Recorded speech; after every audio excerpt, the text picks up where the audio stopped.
Talagang grabe, todo talaga. Parang kawalan ng pag-asa matapos yung pananalasa ni, ni Bagyong Lando. Parang hindi na namin kayang bumangon.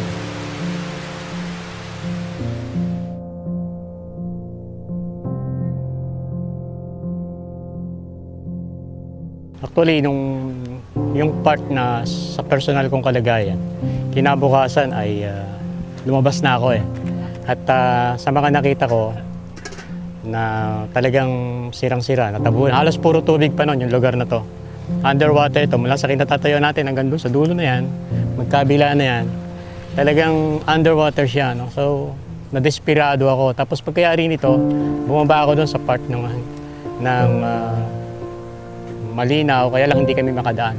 Talagang grabe, todo talaga. Parang kawalan ng pag-asa matapos yung pananalasa ni ni Bagyong Lando. Parang hindi na namin kayang bumangon. Tapos yung mga magkasakang nakakausap, talagang hopeless case. Kaya yun yung una ko naging reaction. Paano na igabal doon sa susunod na henerasyon? Tapos nakita natin, ang dami-daming kahoy na nagkalat kahit saan dako ng kabukiran.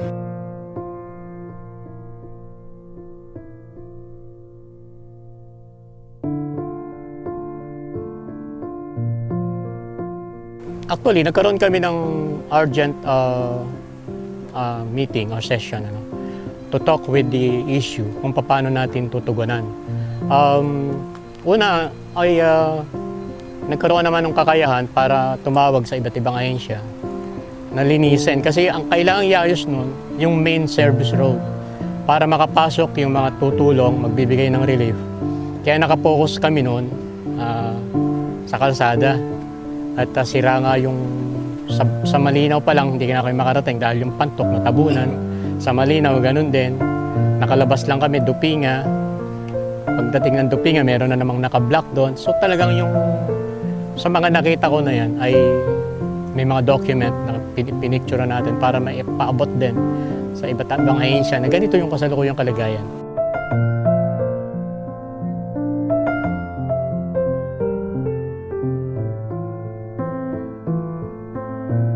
Na-receive ko yung request nila na pamagitanan. Ang ginawa ko, being the chairman on land use planning and environment, nag-file ako ng resolution na Sanggunian requesting the Honorable Mayor Jay Vergara for us to send the team of convoy for the benefit of the Cabanasan farmers, rice farmers or rice grower. Kaya lang, nakakalungkot sapagkat doon pa lang mismo sa Sanggunian ay hindi na nakalusot. Na-i-block na yung resolution ko. At sabi ko, ano yung dahilan? Bakit ayaw niyong ipasa? Samantalang before na pinasok ko to sa agenda ay may request na pamagitanan. May issue kasi, may mga issue nung nakaraan between the two leaders of the Nueva Ecija. Sinasabi nila baka maapektuhan yung local government unit. Sabi ko, issue political yan. So huwag nating tingnan yung issue political sa panahon ng may kalamidad. Ang kailangan natin tugunin yung pangunahing pangangailangan ng mga tao sa bayan na to. Lalong-lalo na yung magsasaka na dapat ay pangunahin natin pinaglilingkuran. At ito yung pinakakuha natin ng maayos sa serbisyo nung nangangampanya tayo.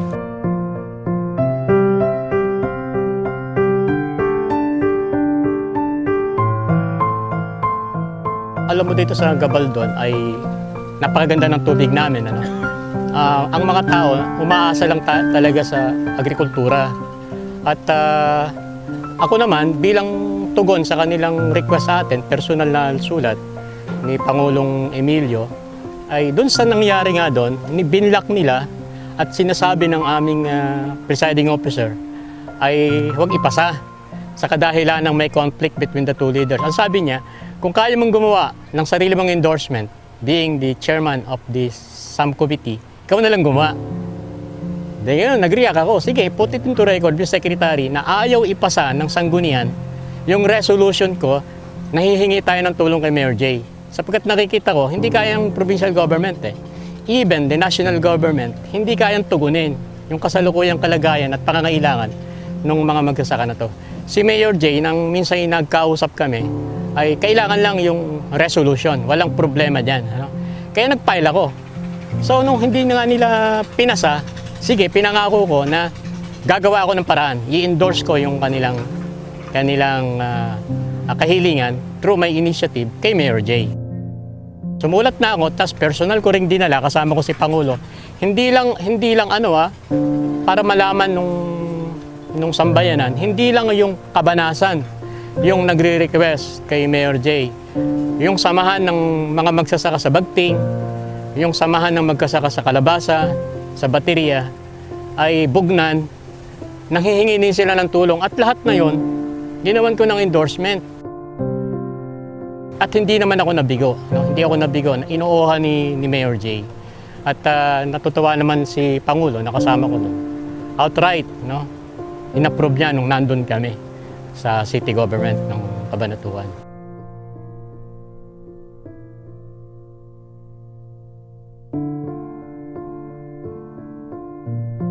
Sabi ko nga may mga tao pa palang ganito na may gininto ang puso na hindi tinitingnan ko anong level kang lipunan o mamamayang kinabibilangan.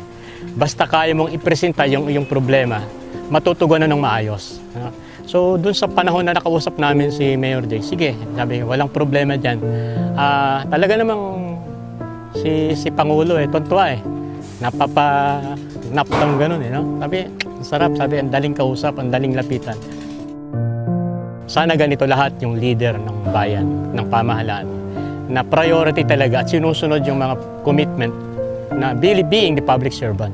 Ano man level ka ng mamamayan sa lipunan, wala kang dapat itangi. Kaaway ka sa politika, maruming tao ka, magsasaka ka, mayaman ka, wala kang dapat itangi. Being the public servant.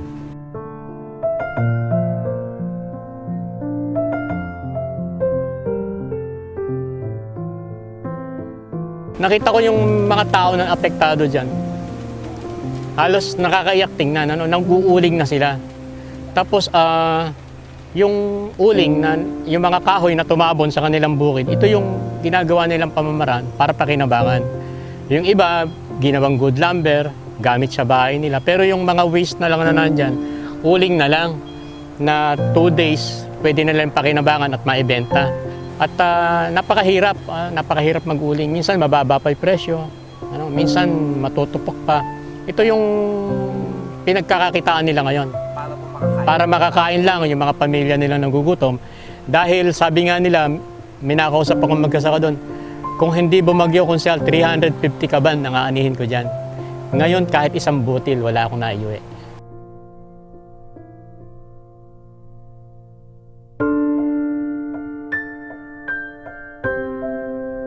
Mula nung naging konsehal ako, ang hinawakan kong committee, Environment and Natural Resources.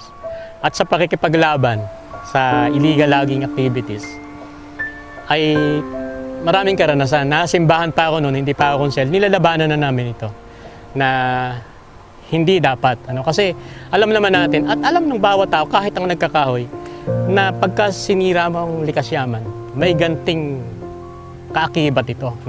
Kasi ang nakikita ng ilan ay walang hanap buhay.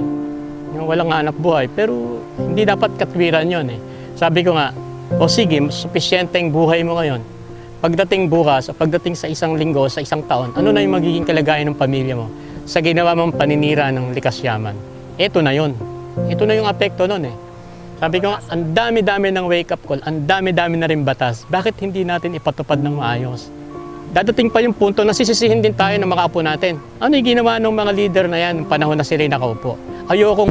Ayokong dumating sa punto ko yun, na patay ka na, ito pa rin yung sinasabi at bahagi ka pa rin ng sisisihin ng taong bayan sa susunod na henerasyon.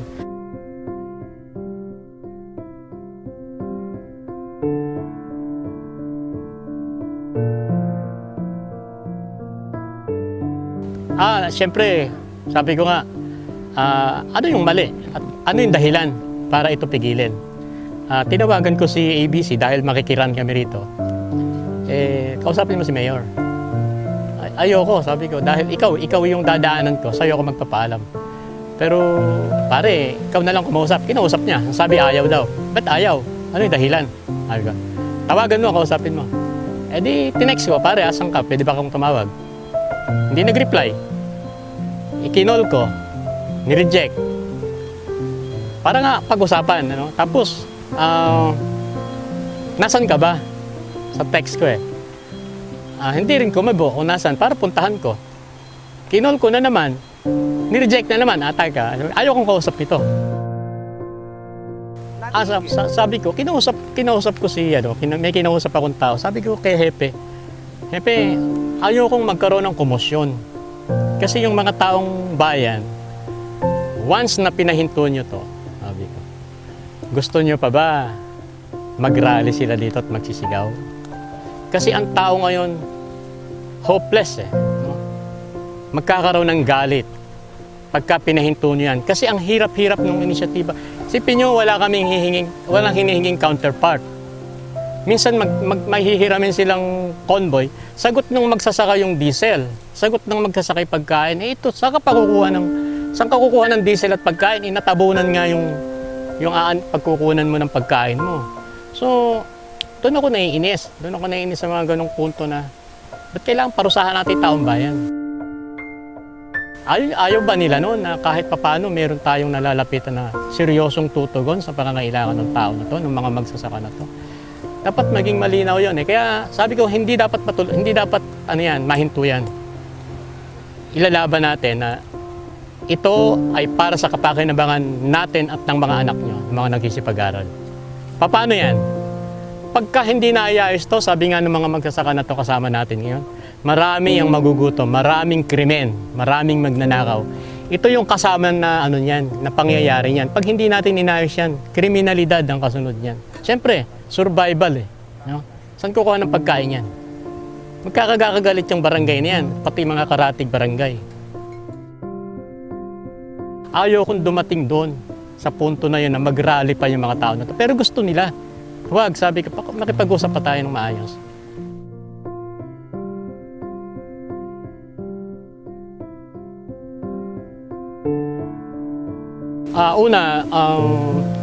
In behalf of the people of Gabaldon, itong mga taga-Cabanasan Mayor ay taos-puso kaming nagkapasalamat sa madaliang tugon ng inyong pamahalaan at ng inyong tanggapan sa pangangailangan ng aking mga kababayan na nagdarahop ngayon.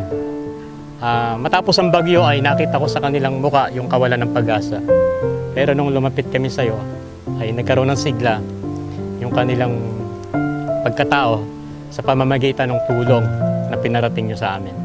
Kaya salamat po. At sa punong lalawigan naman, magtulungan tayo. Iwasan natin yung anumang issue dito.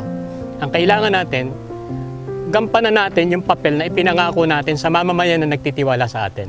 Kaya tayo nandito, sama-sama tayong ihinalal ng taong bayan at sama-sama nating tugunin yung kanilang pangangailangan sa panahon, lalo na nung kalamidad. Baga, nalulunod tong mga to eh. Sama-sama nating sagipin. Iwasan natin kung ano man yung issue ng politika. Ang kailangan natin, magtulungan. Samayo na tayo maglaban-laban. Yun lang po siguro at naniniwala naman ako, pagsama-samahin natin yung effort natin. Ibangon natin yung Gabaldon, ibangon natin yung Nueva Ecija. Baguhin natin yung sistema ng politika sa bayan nito.